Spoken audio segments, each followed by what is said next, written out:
Witchcraft is fucking real because these two ladies up here are a living proof of it. Grab your popcorn because this video is going to be scary. This lady here, her name is Ifunanya. So her dad retired in the US and decided to go back to his village in Nigeria as his retirement plan. This man got to his village in Nigeria and his own blood brother and sister struck him with stroke.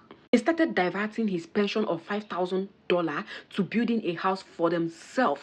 They didn't even deem it fit to take just a little from this money and look for a carer for this man. They left him in hunger and in dirty and locked him up inside a room in his own house. A millionaire was treated like a rag in his own house while his money is being squandered by people he called his own blood. This is daughter Ifunanya. I call her Wanyi Buife. We always call, but his father will not pick up.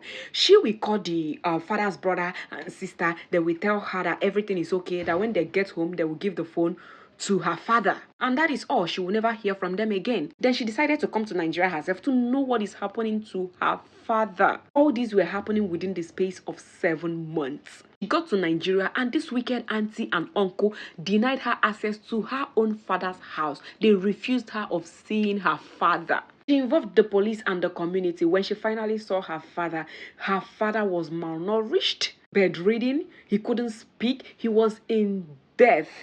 They refused her taking her own father because she insisted taking him back to America.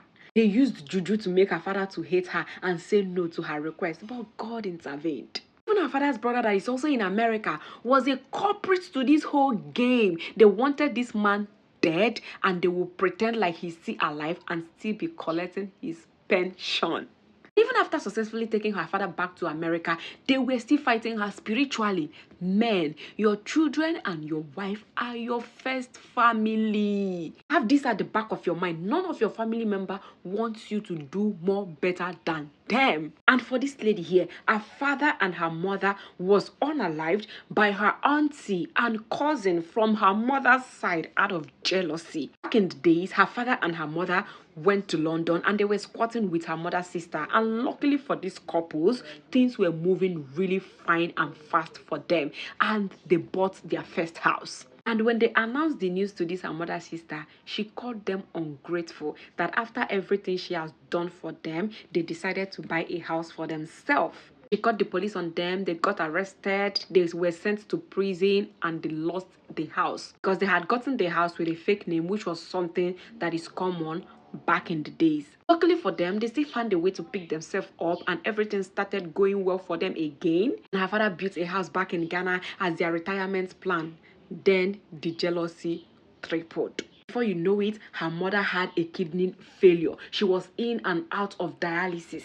Now, there is also this her mother's sister back in Ghana whom her daughter willingly said she wants to donate her kidney to her mother. Mind you, nobody begged her. She said she wanted to do it because of how good the lady's mother is to them. They processed her paper and she came over to the UK. Getting to the UK, her character changed. Even found her a job when she got to the UK, at least to make money. And the woman kept on asking her, are you sure you want to do this? And she kept saying yes. A day came, she ran away from the house. The police came and arrested this lady's father, saying he's being accused of human trafficking. This man lost his job because of this accusation. Getting to the court, he found out that his accusers were the girl that ran away and the auntie, the first auntie they lived with when they first arrived to the UK, that said that they were ungrateful for buying a house. It's always your family.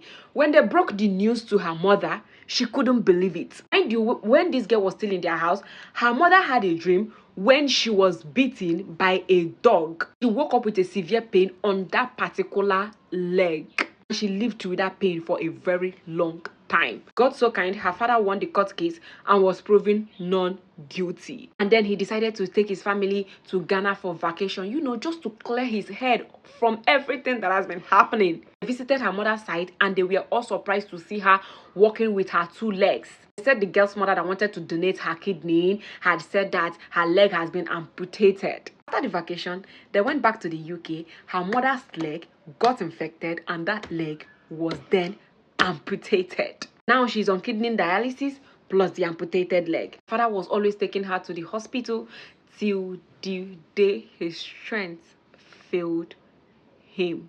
His body was found lying lifeless in the hospital toilets. This man was unalived emotionally because the trouble was too much. While they were making plans for the burial, this same auntie had the audacity to come to that house. She didn't even utter a word. She stayed for a while and just left. After a while, the dialysis couldn't help again and they lost her mother to the kidney failure and the amputated leg that got more infected. And you say witchcraft is not real. Please be prayerful in all you do. And let me say this again. Your children, your wife, and your husband are your first family.